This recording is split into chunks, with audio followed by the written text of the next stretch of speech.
Let me.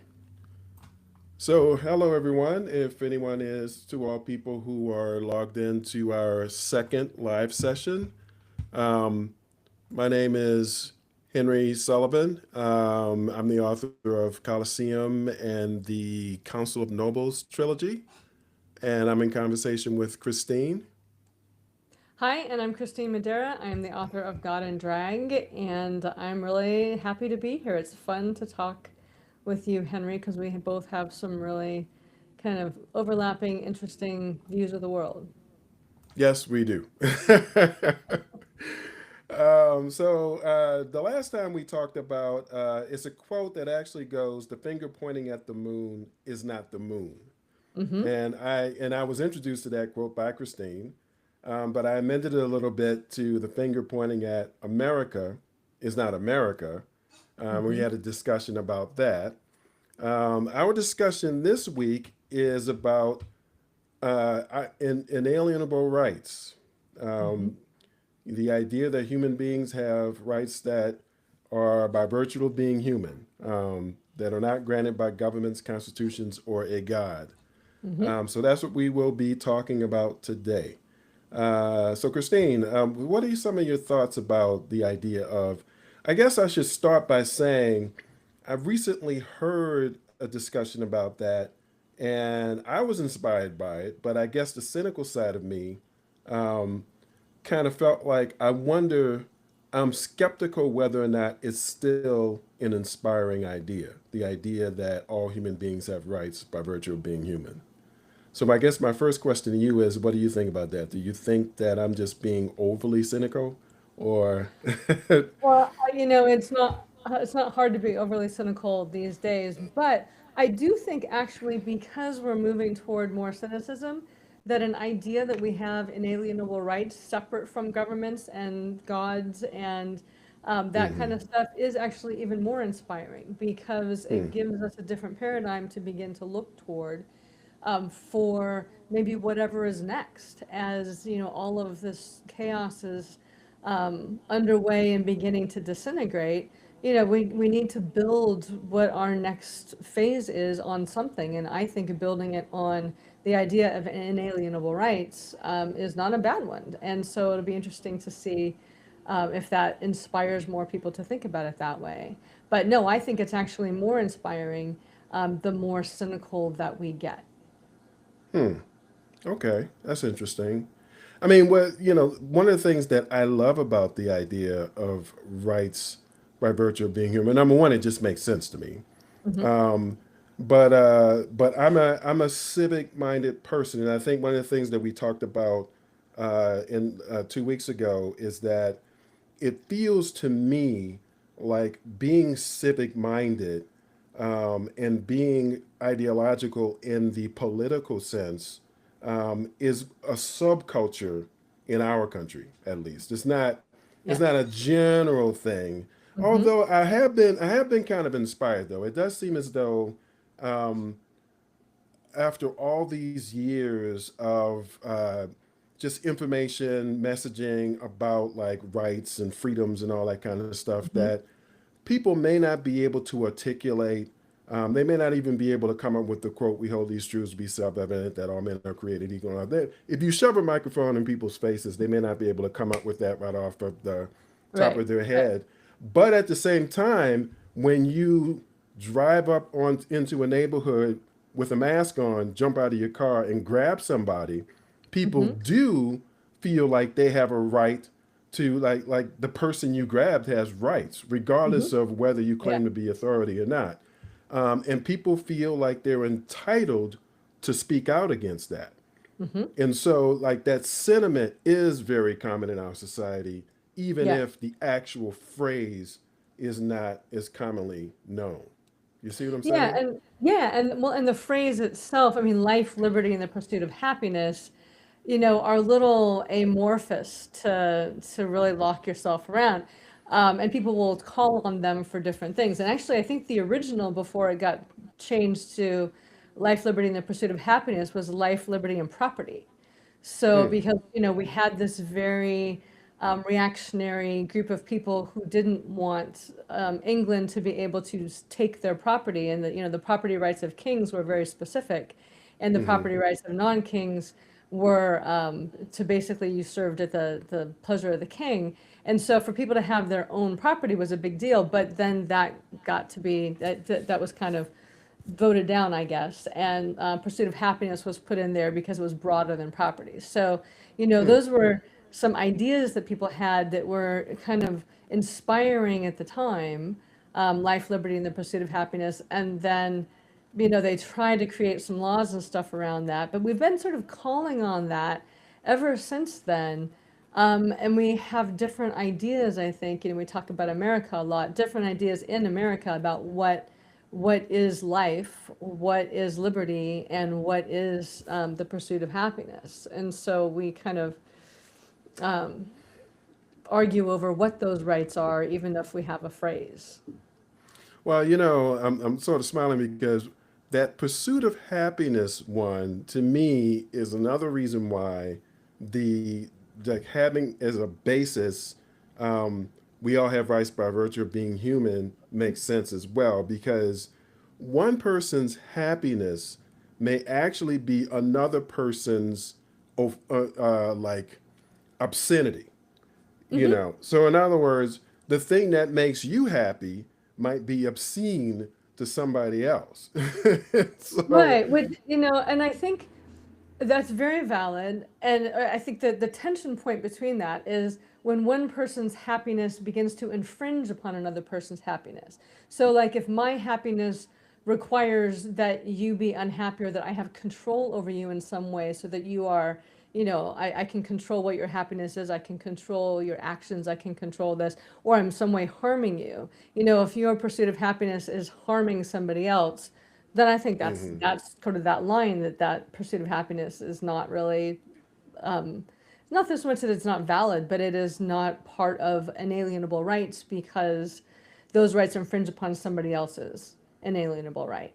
So I think it's that area in between where your rights and my rights, if we don't agree on what we want to do, at least can exist without infringing upon one another or infringing upon yeah, anybody else.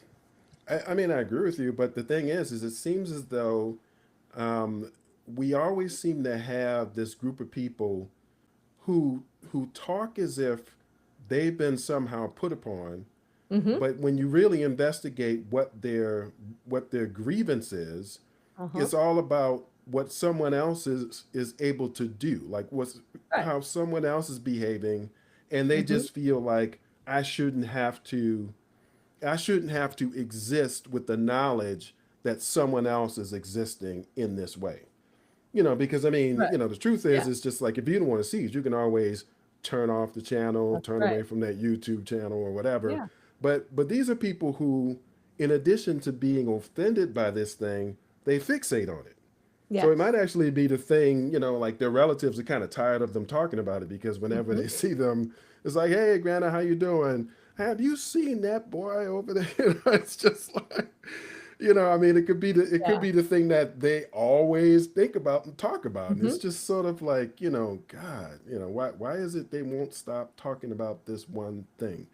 And so Mm-hmm. again, I feel like having the idea that, well, I mean, they're human and they're not, like as you say, infringing upon anybody else's rights, Mm-hmm. then they have a right to do that, and you can always just mind your own business.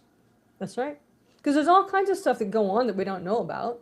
So, Right. just if you're fixating on something, that's really your personal issue that you need to like let it go and focus on the things that you like. I mean that's kind of its personality trait. It's an emotion trait, that you have to. It's that outrage trait. It's kind of that outrage addiction that we have, and Hmm. it's that I need to fixate on something because it gives me energy. It makes me feel powerful. I need an enemy. All of that kind of stuff. And I mean, ideally, oh my God, aren't we like over that? I mean, certainly we can get beyond second grade, and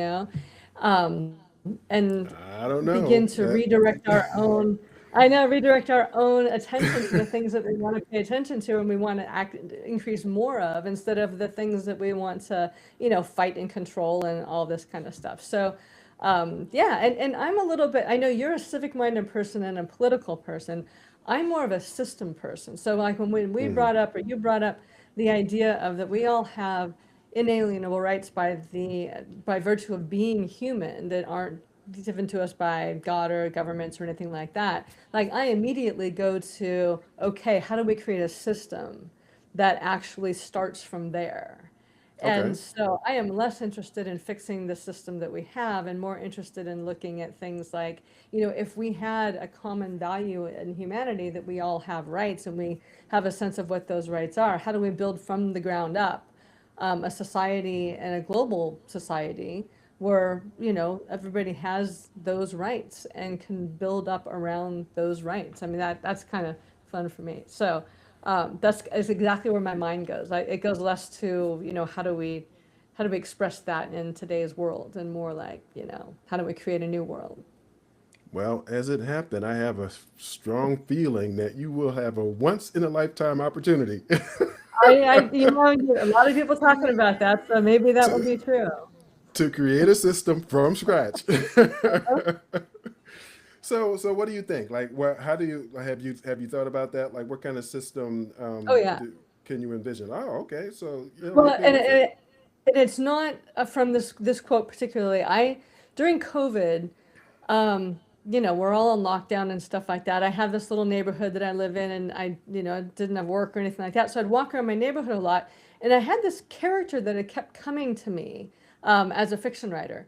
Hmm. And the idea that I'm like, I will work with you, but I need a better idea. Like I need an idea that I'm interested in. And it was really kind of a near future um, speculative fiction thing that where we had actually already created a new world. Hmm. And it was the functioning of that new world. And then there's, of course, there were things that happened and blah, blah, blah, blah. I don't want to go into the story, and it's a series, so it's hard because you got to kind of plot the whole series. But I walked around for 6 months because walking is one of the ways that I can really think. And I'm like, Hmm. how can you create a different world? Like, and then it came to, well, what are the values that a world is created around? And I mean, currently, what's really about profit, power, domination, control, the whole paradigm, right? Hmm. And so I'm Hmm. like, okay, so what are some other, and money and capitalism and all this kind of stuff. And so I thought, well, okay, so what other value systems can we use? And the value system that came up as the core value system was personal and collective well-being. If Hmm. we built a system around personal and collective well-being, and so then for the next 4 months, I'm walking around like, how would that work? What would that look like? How might that be? And how could that work as a global system without infringing upon anybody, that allows everybody to be fed, allows everybody to be housed, allows everybody to contribute, and allows everybody to be supported and give healthcare and all that kind of stuff. And I kind of created this fantasy world that was really kind of fun. And so hopefully at some point that series will come out and I can, lay out my how this world unfolded for me as I was walking around. Because what I realized when I was doing that is, if the incentives that we have in a society and the values that power that society create the society that we have. And so our current values are really destroying us on many different ways. And if we had a new set of values and we were creating around that new set of values, what would happen if you actually create from a set of values intentionally, and designing for not incorruptibility, because our founders tried to design for incorruptibility, didn't really Hmm. work, but for inspiring and incentivizing people to operate from their best self. So, when you say the values we currently have, would greed is good be a good example of a reflection of what you're seeing as the values that we currently have?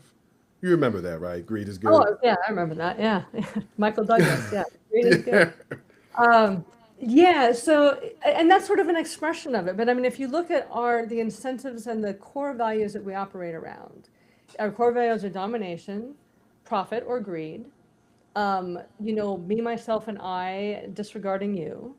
As long as I get mine, it doesn't matter what anybody else has. Like it's really about that selfishness. It's about, me being in it for me. And that if I can dominate you more, the better, because that will, help me. And the incentives that we have around profit and power. I mean, that's, if you look at it, you see these people in AI and stuff saying, we need to be stopped. We need to be taxed. We need to be, we need guardrails. But because without global guardrails, the incentive of profit will drive us to destruction. And they are saying that out loud. Oh And yeah, so yeah. that profit incentive, because that's our incentive, profit and power, is we can all see it. But how can we change the incentive so that we have a different outcome? Now, And how do you square that? I mean, I understand exactly what you're saying in terms of people in power, but how do you square that with what we're seeing in Minneapolis, where people are totally going out and sacrificing themselves for oh people yeah. that they didn't necessarily know? How do you square the one with the other? Well, I think that that is the best of human nature. I mean, to me, that is when push comes to shove. And I live in Asheville, North Carolina. I Hmm. was like ground zero for Hurricane Helene. Oh, And okay. so when we had no electricity, when we had no internet, when we had no phone service, when we had no water, all this stuff, like Hmm. everybody just everybody pitches in, everybody brings forward that community spirit, like everybody steps into that best version of themselves as good as they can in the moment, and things begin to work from there, because I think that is the nature of the human spirit. But when we layer over that incentives like greed and profit and power, then you get Hmm. people who are really interested in those incentives, who create systems around that drive more power and profit, and that kind of stuff, domination to the smaller and smaller group of people. But the systems revolve around that. And so even in our everyday lives, our systems are designed to make us, need and want more money, need and want to beat other people out so that we have what we need. Hmm. That sort of suppresses the best of human nature rather than allows the best of human nature. But in Minneapolis, when, we come into that place where we see our friends and our neighbors and are being terrorized, basically, then we respond in that same way people did in the middle of tragedy here, is that like everything else falls away. Nobody asked here what your politics were. Nobody cared. It's that we have this problem and we're going to get together and solve this problem. And that's what they were doing in Minneapolis. That's what I think humanity is designed to do, is to come together as communities. But the systems that we're in drive our larger behaviors because of the way that they set us against each other.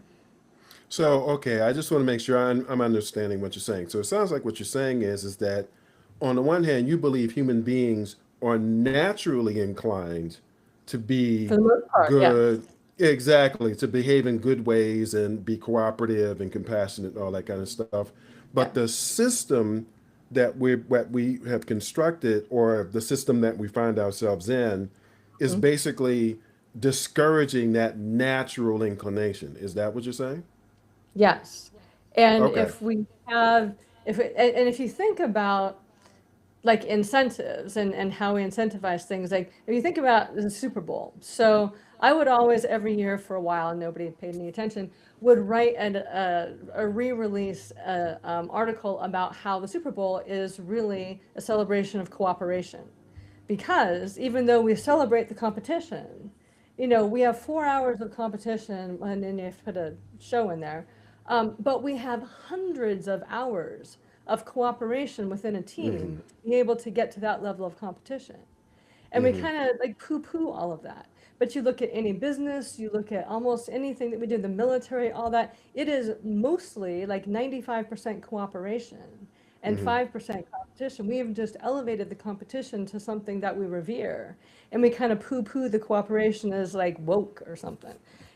Some kind of, oh no, we can't cooperate because, that's just not what we do, but almost everything is about cooperation. You can't have any kind of, you can't build a building without cooperation. You can't have a sports team without cooperation. You can't have a business without cooperation. The stock market doesn't work without cooperation. Everything is built on cooperation, and yet we ignore it and we incentivize competition. Okay, so does your system favor one economic aspect over another economic aspect? So in other words, does it make more sense in your system because capitalism versus socialism, those are economic structures. Those aren't really Right, political structures. right. And so does your system favor capitalism or socialism? I Oh, mean, those neither. are the two that are Oh, no, neither. oh my God, those are like so last century. Why do we even talk about those things? Good Lord. We have so many better things. We have blockchain now. We could create all kinds of new stuff. You could have Okay. global voting via blockchain. You can have, no, this is really more, like, there's really not nations in the sense that we have nations. Like there might be Olympics or something, but there's not governance from top down. There's governance through what's called projects. So instead of having like an agricultural industry, there was this food project, and and it was all um, online basically, and it's a different internet than we have now. It's not full of bots, but it was like these projects would work with each other around from places from around the world and help to solve problems because of course there's still climate change and all these adaptations that we need to make. And so these projects would begin to work together. So you got the transportation project working on how does transportation work around the world in various different situations, and the foods project, and all these different kinds of things. And that those projects, because they are how the world is running, have their own elected leaders and work together in a similar way of like United Nations, but not quite like that. Um, but because those projects are cooperative and you have to actually connect with other projects to get anything done, it is really a people up process. So there is hierarchy because you can't, like, not everybody can operate in every single decision, but you can have collective decision making if you have a blockchain type of technology where people are actually really interacting on what's happening in their lives on a regular basis versus every 2 years or every 4 years having an election. And so this was really, and they operate, it's a long, involved sort of thing. So, but there was an idea that this guy whose name I can't remember was talking about, and other people have talked about it as too, as a time that if you work for your local community, so this is the basics of it, if you work for your local community, 10, 15, 20 hours a week, depending on what your local community required. And then within that, you got your housing, you got your education, you got your health care, you got all of your basic needs were met. And you had this time dividend to spend doing other things. So you might like another project that you wanted to do, and you can get other things, other forms of remuneration for these other projects. But you contribute to your community, all of your basic needs are met. You're involved in a couple of different projects. You can be more involved if you want to, less involved if you want to. But that, your interaction wasn't dictated from the top down or by, I have to earn this much of this to do this. It was more about community interaction, and I'm part of this community, and my needs are met because I am part of this community. And communities then kind of interlayer and become larger and larger so that they're more of an interlocking system. But everything is run really from the bottom up rather than the top down, and much more community oriented in terms of you being connected to your immediate physical community and also to the world through larger and other communities. So I haven't really got it down to like a little sentence or a paragraph. I can explain it, but I'll work on that. well, I mean, a couple of different ways of sort of tossing this idea around to Mhm. see exactly what comes out of it. One thing that occurs to me is I'm just thinking about my own life. So, I grew up in New Orleans. I graduated from Xavier University at the end of the '80s. Um, I went from there to Columbus, Ohio, for law school for a year. Mhm. Um, so I'm trying to envision your community thing in terms of that. So I guess I went from a university, a small black university community, to an extremely large state university community, the Hmm. graduate school in that community. So I mean, I guess there is sort of still sort of holds true. But then, I hated law school because I'm an idealistic person, Oh yeah, that'd be and hard. a person who kind of liked to party in the same way I did said, I think you'll love Chicago. She was Hmm. absolutely right. Uh-huh.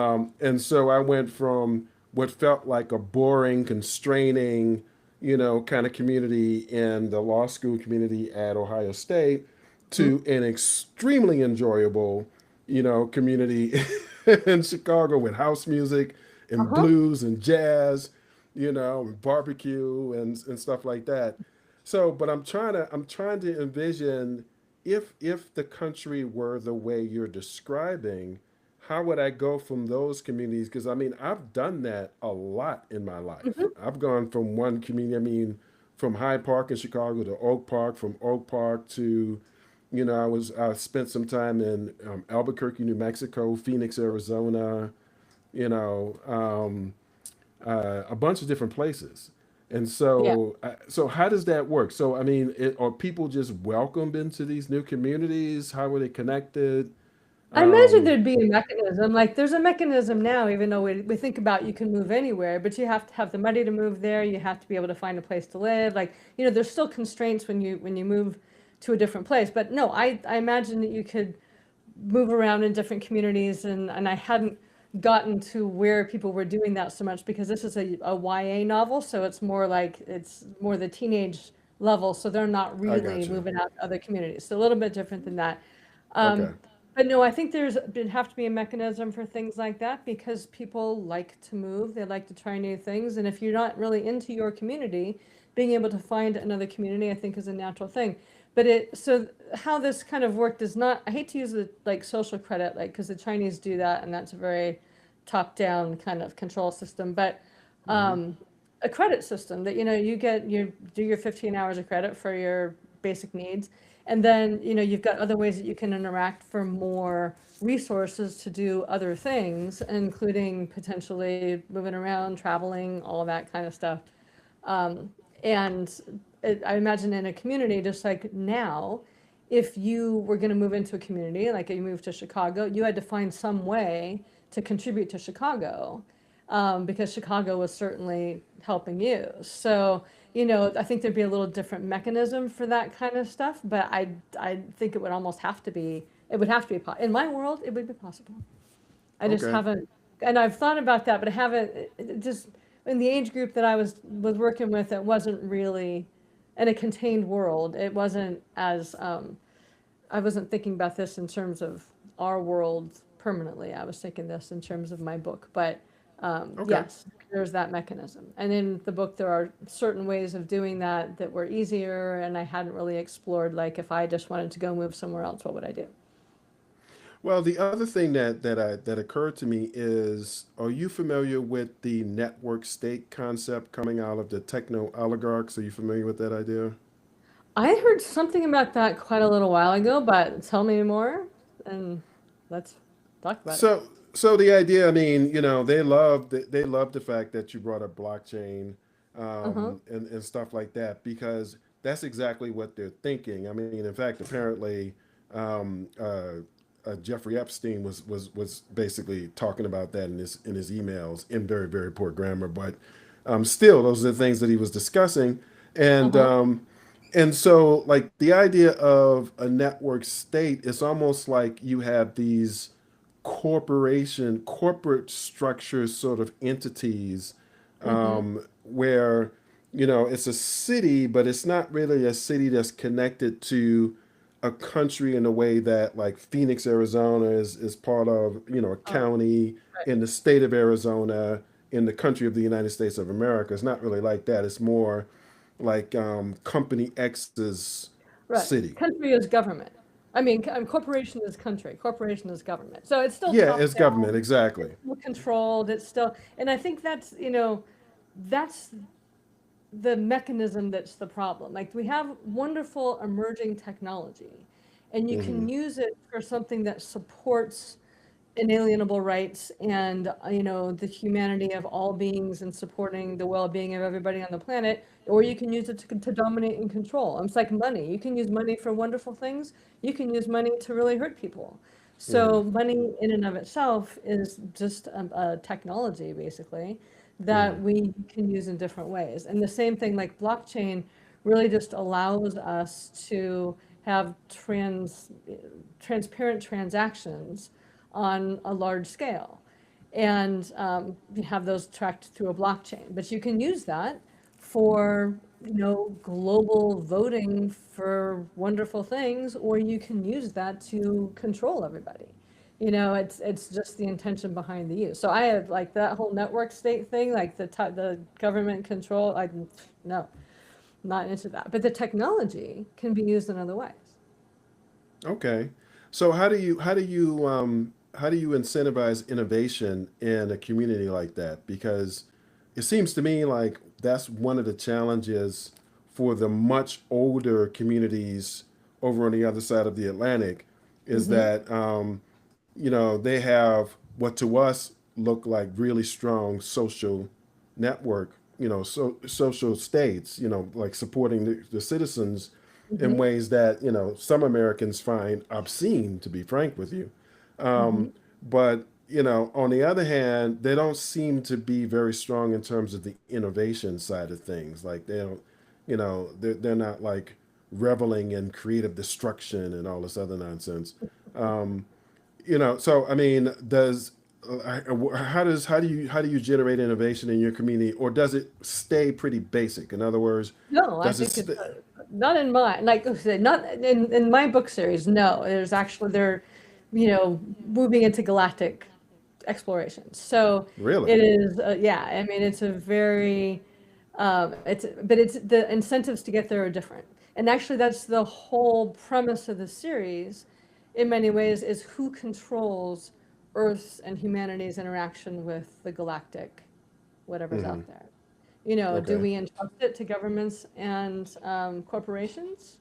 Mm-hmm. Or does that interaction, and if we do that, then is humanity in service to that? Like, do we just become like a company town for whatever's happening galactically? Or is that something that actually is something that we all benefit from and cooperate with, or contribute to and benefit from, and it represents and benefits all of us versus just a few? And that was the premise of the entire series. The tension between those two things. If we're interacting with space, is it humanity interacting, or is it actors on humanity who might have nefarious ideas? And so innovation in my little world is actually quite a bit of it is done through, there's a particular platform, I can go into all of that, but you can do it like simulated manufacturing. And it's sort of what do they call it? Open source. And Mm-hmm. so different people have different projects, or different groups are working on different projects, and they can do quite a bit of that, Mm-hmm. virtually versus having to do it in the physical world. And your incentives within that are when you get some of the credits to be able to buy stuff and things like that. But also, there's a great system. And who was it that, oh, I can't think of his name, wrote a book about status. Guy, he's off his name, I'll pop in, and how we do, we will do lots of things for status, and we've always done things for status, not just in our current society, but you think of things like I was a Peace Corps volunteer in Papua New Guinea, and they've got this big man system there where the big man who's like a chief of something, not quite in the same way that we think of the word chief. One of the ways that they get status is that they accumulate a lot and then they distribute it. So, like the potlatches and Native Americans, where you would have, I'm hearing a feedback, um, but you would have chiefs basically who would, what in our terms, bankrupt themselves because of the status of being able to give things and food and things like that to other people, and that's how they got status. So status isn't always status in the system that it's in, gives you a what do we, I guess status, nothing else. I'm hearing this feedback, it's very distracting. Um, I'm actually, I mean, it might be because I'm trying to lean away from my microphone. Maybe that's it. Is that better? okay, yeah, a little bit better. Okay. So anyway, people pursue status in lots of different ways and not necessarily Uh, ways that would benefit us. And so status is a big driver and it always has been. So if you can incentivize through, the status of participating in something that's being created, just a status of having your name attached to it, that you can incentivize something like that, that it is, doesn't give you control over anybody else, but it elevates you mhm. personally. So that is one kind of incentive you can give to innovation. And then a lot of people, I mean, we're a creative species. We love to create. And so if you find your niche group and your niche interest in creating something, just by virtue of being involved in that, that gives you something that you really enjoy doing that can also give you credits and things like that, but that drive innovation. So if you look at a lot of this stuff, look at YouTube. I mean, most of YouTube, before it became the platform everybody used to try to make money, it was this amazing platform of people doing creative things for fun and putting it out there and just for fun and in sort of an interactive space. So I think we are highly creative, inventive beings. And just by virtue of being in a collaborative process, especially with other people and something that we believe in, and open source is a great um, platform for that because there's a lot of people who really love the open source model and give hours and hours of their time to it for nothing. So we already have that internal incentive to create, but we may just not have the um, okay, I lost my train of thought there. So anyway, we got this wonderful thing, and I mean, you're talking about Europe and things like that. Their incentives for creation maybe not as high as ours because we've got a lot of ways if you start a business that you can not lose everything that you have, and so being able to drive your innovation in particular ways here is easier than driving your innovation in particular ways in over across the pond. So we get more people who are more innovative here just because of the way it's structured. Well, it sounds to me like what you're saying is that in terms of money, in terms Hmm. of like the the resource that you need to live for the basics. So food, shelter, Hmm. transportation, the resource that you need for the Okay. Yeah. basics. It sounds to me like your system ties that to your physical participation in a particular way in your community. So that resource is generated in terms of points that you get when you participate in the community in a very particular way, in a physical way. So that's the one side of it, and then the other side of it, the creativity. So you kind of you've eliminated the rat race. Yeah. Actually, Basically, yeah, you, because you I don't you've like the rat race, so why would I want to create that in a book? yeah, you've eliminated the rat race, and so there isn't nearly as much of an incentive, like that dilemma that's being talked about nowadays, where there was a period when Wall Street banks and whatnot were going in and sort of, and especially not so much the banks, but especially the not so much the hedge funds either, the consulting firms like Goldman Hmm. Sachs and stuff like that were going to Ivy League schools and saying, "Yeah, I understand that you want to do good and help the world, and we have all these problems, but we do that too, Hmm. and why not make a decent Make a lot of salary money for while, that. Yeah, yeah. yeah, effective altruism, that type of thing, that Hmm. type of thinking, Yeah. and so it sounds like what you're saying is if you sort of eliminate the stress and the tension that comes from just doing what you're told for specific things to earn a particular salary, regardless of what the salary may be really nice, Yeah. but you're kind of exchanging the ability to travel and buy nice things with, you're exchanging that for peace and peace of mind and quiet and like Well, community and stuff like and a that. time dividend is the big one. So Oh yeah. if you're working for a Wall Street firm, you're probably working 60 hours a week.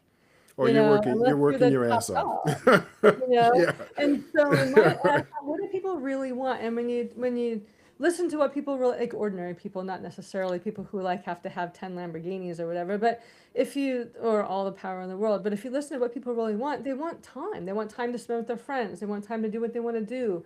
And this whole drive of having to, make enough money right now, making enough money to have rent on an apartment. I mean, these poor kids coming out of college that don't have any jobs. And so, and then these older people, like in our era of the greed is good, always going to the bigger house and the flashier stuff and, your status is in being able to have the better whatever than your neighbor has. Um, if you can have a time dividend, like if you can have all of your needs met, and people talk about a universal basic income, but in my system, it's a universal basic standard of living that every community has a different one because your standard of living starting out in one place is going to be like in rural Right. India is probably going to be different than it is in suburban Ohio or something. But within that system, you've got your universal basic standard of living, and that's kind of the place that you start from, and then you build on top of that. But if you have, I mean, and so you could potentially do your 15 hours a week, have your basic standard of living, and spend the rest of your time playing video games if you want to. But most people are more interested in something else besides just laying around. They're into gardening, or they're into um, some kind of hobby, or they're into something that captivates their interest, and they want to spend more time doing that kind of stuff than they would wanting to push some paper somewhere, to be able to earn more money, to be able to, buy something so that they can do their hobby. So you sort of eliminate that 10 steps from here to here, you know? Okay. I mean, I guess what I'm sort of imagining though, like if you can get, I think people are actually experimenting with communities like that right They now. are. I mean, Yeah, but they their are. motivations may be very different from your motivation though. Oh, Um, yeah. And I get to create a but world from scratch in my novel. So I started well, from like, that's true. Yeah, that's true. Yeah, you get to live yeah, there in your head. yeah, yeah, yeah. Yeah, yeah. But I mean, if you try to, I think, like I said, I think people are actually trying to implement stuff like this right They are. now. Yeah. And, I'm just trying to imagine with a situation like that, um, if you manage to do it in some small town and in almost, I mean, every state in the US has small towns. So Hmm. it doesn't really matter which state, as long as it's a small town that's sort of isolated from the metropolitan areas. Hmm. um, what you could wind up with is a little community, fewer than 10,000 people or something like that. But all of the really advanced stuff that you want, that someone in your community might want, would actually be stuff that you have to import from other places. Hmm. So, I mean, are you saying that you can create this little community and have this, be technologically sustainable, or you sort of accept that reality that you're sort of trading off one thing for the other in a way? Well, so in my little world, the whole world has moved to this system. There was like a global blockchain vote, and everybody voted to move to this system, and so it's sort of everything moved at the same time, and then they created that from the ground up. So a little bit different than trying to drop that down, into our system as we have now as an isolated community. Do you remember this thing that happened? I think this was around 2015 when there was I think it was a dress, and the whole Oh, question yeah, was, yeah, is the dress blue or yeah. is Uh-huh. it green? Yeah, blue or gold, I think. It was blue or Well, gold. yeah, but Yeah. like within like a couple of Hmm. hours, this controversy, and it became clear that Yeah. some people are going to see one color Hmm. and other people are going to see another color. And that's a really Yeah. basic thing. So the Yeah. idea that, all these different, parts of the world are going to agree to do one thing. Well, so it was less about everybody doing the same thing and more about switching from a system of governments and corporations and top-down power to communities and interconnection and bottom-up power. Like there was choosing between two different structural systems. Does So, that but the follow? way Does that that?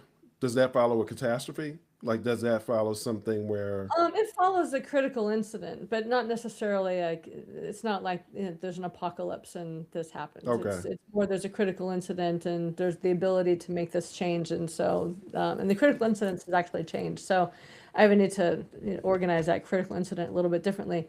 okay, But it is like right now we all operate on the money financial system. The whole right. world Well, operates on that, right?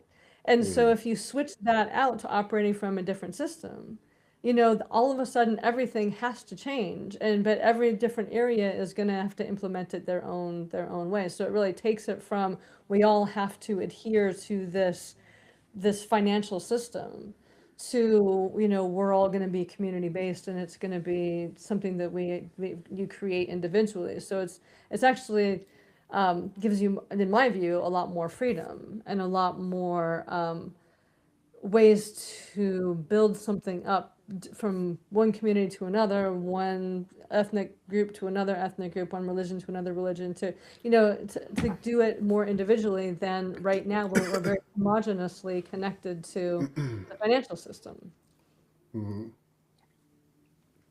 well, the funny thing about the war, and I know that might be a strange transition, is that what is revealing Uh-huh. is that we were living in more similar ways than at least I realized. Like I had no idea there were so many um, digital nomads in Dubai, Mm-hmm. or Riyadh, or I Yeah. mean, I had no idea that they were out there, and I mean, to the point where they're living in ways that are similar enough to Europe and the United Mhm. States that.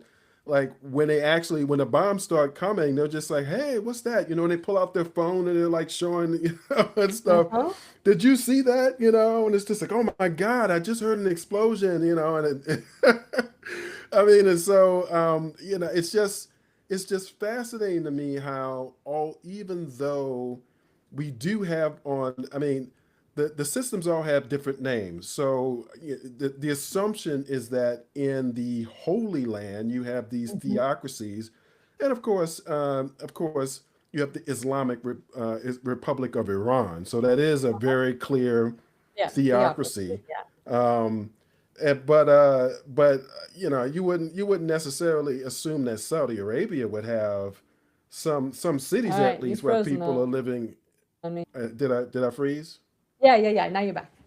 I'm back. Okay. Yeah. But at the same time, I mean, seeing things since Tehran is in the news, I think Mhm. YouTube is sending me more videos where people that you may not expect or have these headlines of "I'm in Tehran."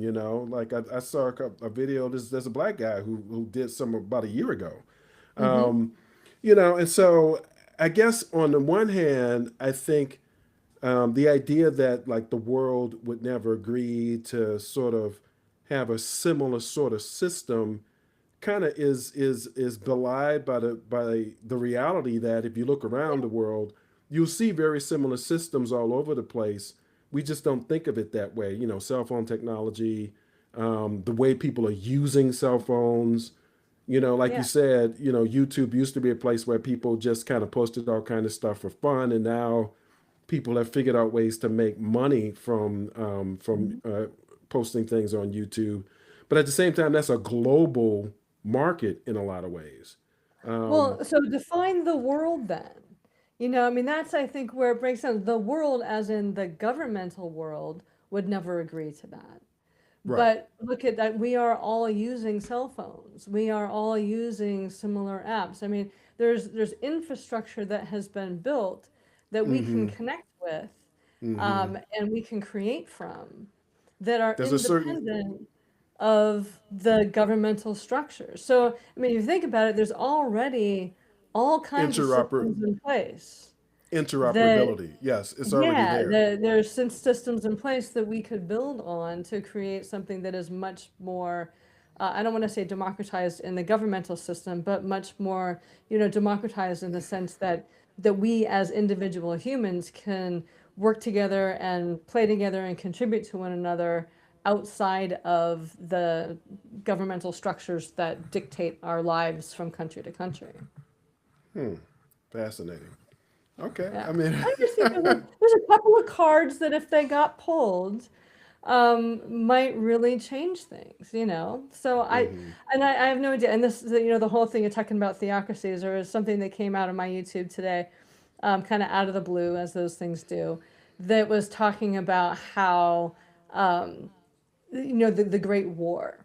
And so all the Abrahamic religions, Christianity, Islam, and Judaism, and how all of their apocalyptic end stories are converging, you know, at this time, and that there are powerful forces who are really trying to live out the story, like the Armageddon story.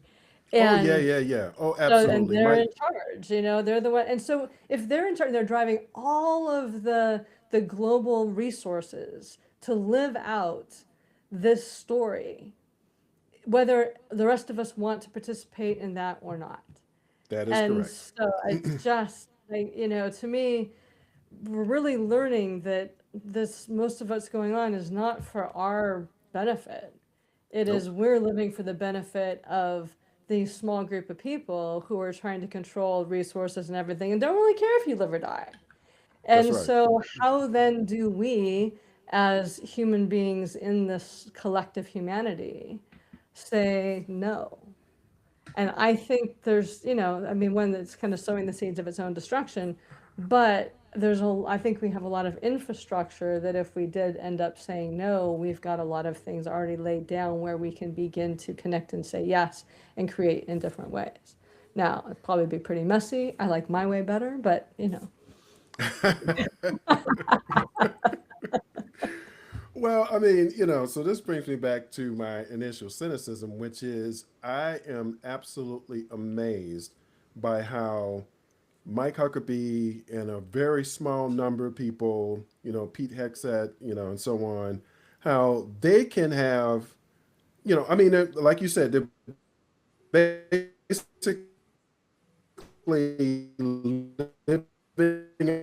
out their fantasy, you Hmm. know. Yeah. This it's very destructive. They're living it. They're living it out. They're in a position, the power to basically make it Yeah. happen. And like billions of people around the world are just kind of like, huh, what? Just sort of dealing with it. And I mean, I think part Well, of kind of it held is hostage, what's that?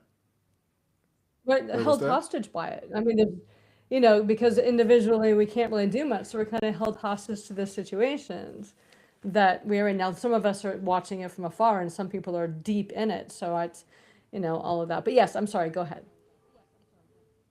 Well, the thing is I mean, it's like it's such a small number of Mhm. people.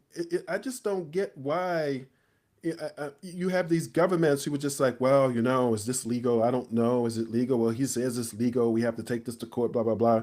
As opposed to, hell no. Right. Right. No, we're not doing that. I just don't understand. It seems to me the only people who have like the gumption to actually just put their foot down are the people who want the bad things, where they're just like, no, I am going to, what the? They're like, no, I'm going to,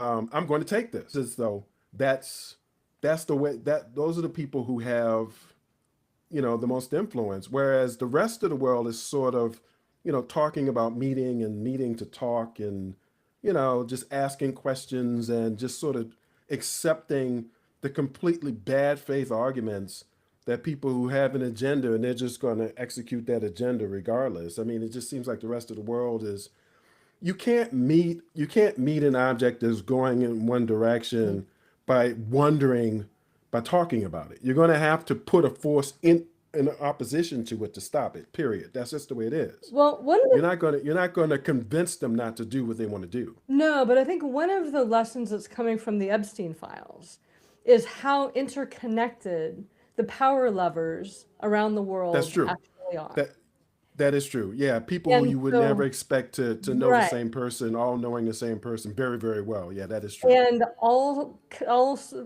protecting one another and holding one another's interests above the interests of what they're like supposed to be or Right. elected to or whatever. And so what also one of the lessons of that for the Epstein files is, how do you dismantle that? I mean, you dismantle it in part by bringing it to light and transparency. And then, if you begin to dismantle those connections, then, and we understand what those connections are, then you can begin to dismantle power a little bit. But that was one of the great things, not great things, great lessons coming out of that is all of the hidden, like you said, network of power, not necessarily the people who are the face of the power, but the interconnections of powerful people Hmm. with powerful money, with being able to control systems, with being able to control, national and international law enforcement, and being able to hush up things. And when all of that is consolidated, as it was in the Epstein files, and as it is looking now, as we're in these folly wars, that as we begin to see, like these things are not isolated incidents. They are all things that are working together in a particular kind of coordination with odd people as the face of that coordination, that you wouldn't let babysit your children. Hmm. As we begin to see that and lose our reverence for power, because we can see how it's being exploited and exploitative. I think that's where we're able to better say no. Well, I mean, I don't know. I just feel like the only way that we're going to stop this train is a stubborn SOB is going to say, hell no, and just keep saying it over and over again, rally a bunch of people behind him or her, and then just do what needs to be done to stop them. That's what I personally believe. I don't And think, I don't think it's going to incentive? rise up. I'm sorry. What is their incentive? And Stubbornness. how does that change anything? Because it just volleys it from one side to another side. So if somebody's coming up That's true. and That is saying true. no, then, I mean, if you look at our politics, right, it's always like this ping pong match from one side to another. And it's still mostly abuse of power on one side and abuse of power on the other side. And we just get tired of one side, so we vote for the other side, and it just goes back and forth, but it's still an abuse of power. Is Well, but we different have kinds of something. power. But we have something new now, though, because what we know now, because we have a person in power who doesn't care about institutions, what we know now is that if you are president of the United States, just implement your agenda. Hmm. And the other institutions will, I mean, they will complain, they'll bring you to court, and all this other kind of stuff. The difference is, it's like in this particular case, the agenda is not popular. And so they're instituting an agenda that people are, they're constantly alienating this person here, this person there. So first it was people whose ancestors came from South America, Hmm. relatives came from South. First you alienate them. Yeah. Now I'm seeing more and more media about like women, white women in particular, being alienated because Oh yeah. we have policies that are just like white women need to have more babies, like specifically. Hmm. And so, so you have all these women who were kind of on in this particular group who are kind of going, whoa, whoa, whoa, wait, what? Yeah. Yeah. Now, And now it's so not right. Like, now it's your rights on the talking block. It's right, yeah. exactly. So now it's like, they're all of a sudden it's like, wait a second, Yeah. I wasn't down with this. And so they're alienating more and more people to the point where they're going to shrink their support down to the most extreme zealots, basically. Hmm. Whereas you could do it another way. I mean, the same thing still stands to be true, which is an executive in this country could just do it. And Hmm. then, people in Congress are going to have hearings and complain and do all this other kind of stuff. And you can even bring it up to Supreme Court. And if they're on your side, then they'll just basically say, oh, my interpretation of whatever is, yeah, he can do what he wants. I like this Right. guy, so he Right. can do what he wants, or Right. whatever. Or That's exactly it. Yeah. even if they say, I don't like this woman, she can't do what she wants. If she Hmm. ignores them, so what? Oh, Yeah. okay, Yeah. it's like they disagree with her. So what? You know, and so I mean that's just a reality that we now know for certain. Hmm. It's not something that we can speculate. Well, you know, if the president just ignored Congress and the Supreme Court, Right. there really isn't anything they can do about it. We know that for certain because it's happened. You know, and so Right. So now it's to at the your point. point, so, Well, so if that you had the person that came back who was really stubborn, who was going to take down the current situation, they would have all of that foundation of new executive power to be able to do something of their own that might just do the same thing on the other side. So, yeah, you but know, it might be very popular. There are certain things that are actually not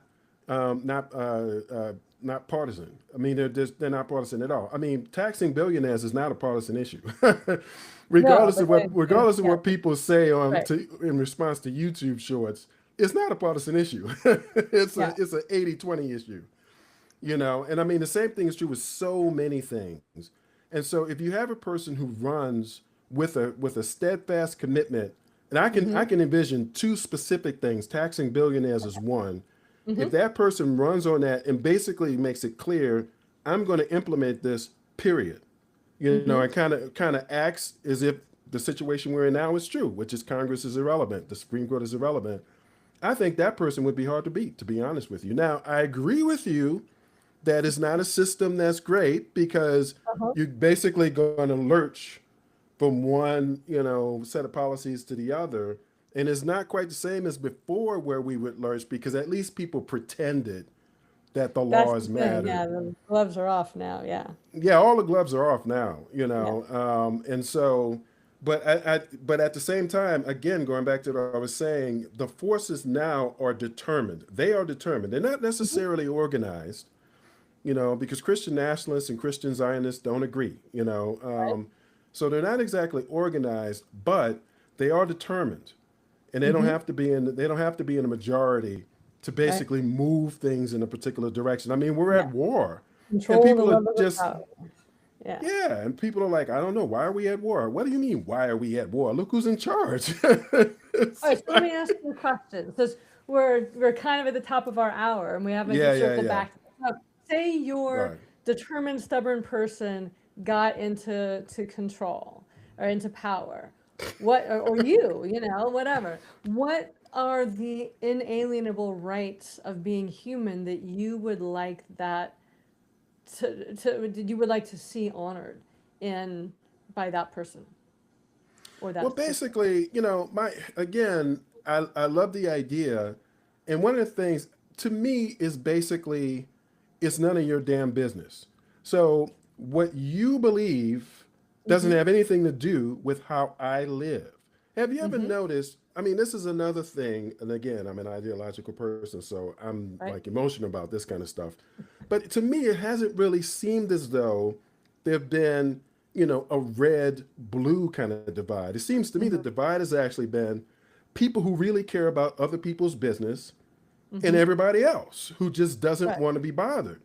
You know, Yeah. I mean, because it's like, why is it your business how this person dresses? Why is it your business who they, you know, are partnered with? Why is it your business, you know, Mm-hmm. whether or not the government supports them or not? I mean, why is that your business?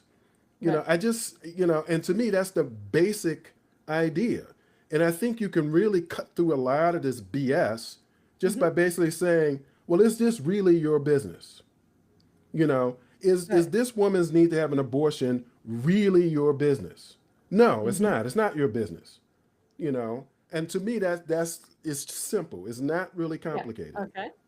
And what else? Or what else? Yeah. Because, so okay, so let's look at some of the other rights that people have talked about. Because I mean, people have asked me about American rights, and I'm like, well, your fundamental right in America is the right to fail. You know, because we just don't have much of a safety net, and you know, there's not. You can aspire all you want, but there's not much there that's going to catch you. Yeah, but doesn't it And strike you? Doesn't it strike you as odd how we can spend $1 billion a day bombing another country, but we totally, don't have yeah, much of a no, safety totally. net? So yeah, no, I'm with you on that one. So, but what I'm, you know, what I'm looking at as inalienable human rights are things like, do we have a right to clean air? Do we have a right to clean water? Do we have a right to the things that we need in order to thrive? And do we have a right, we talk about healthcare, we talk about, Right. these kinds of things. And within our current system, you only have the right to what you have the money to pay for. You don't Yeah. have any other real rights, right? So, Right. when you're talking about inalienable rights, by virtue of being human, Hmm. what are those fundamental rights that we either have or we would like to see honored? Because I'm with you on it's nobody's business, as long as Hmm. you're not hurting somebody. But that's not the highest law. I mean, I think that I look at more foundational rights, the rights of food and water and clean air and safety and community, and things like that versus Well, more actually, I think of those as second order because I mean, food is one thing, or water. Let's say water mm-hmm, is one thing, but clean water is another thing.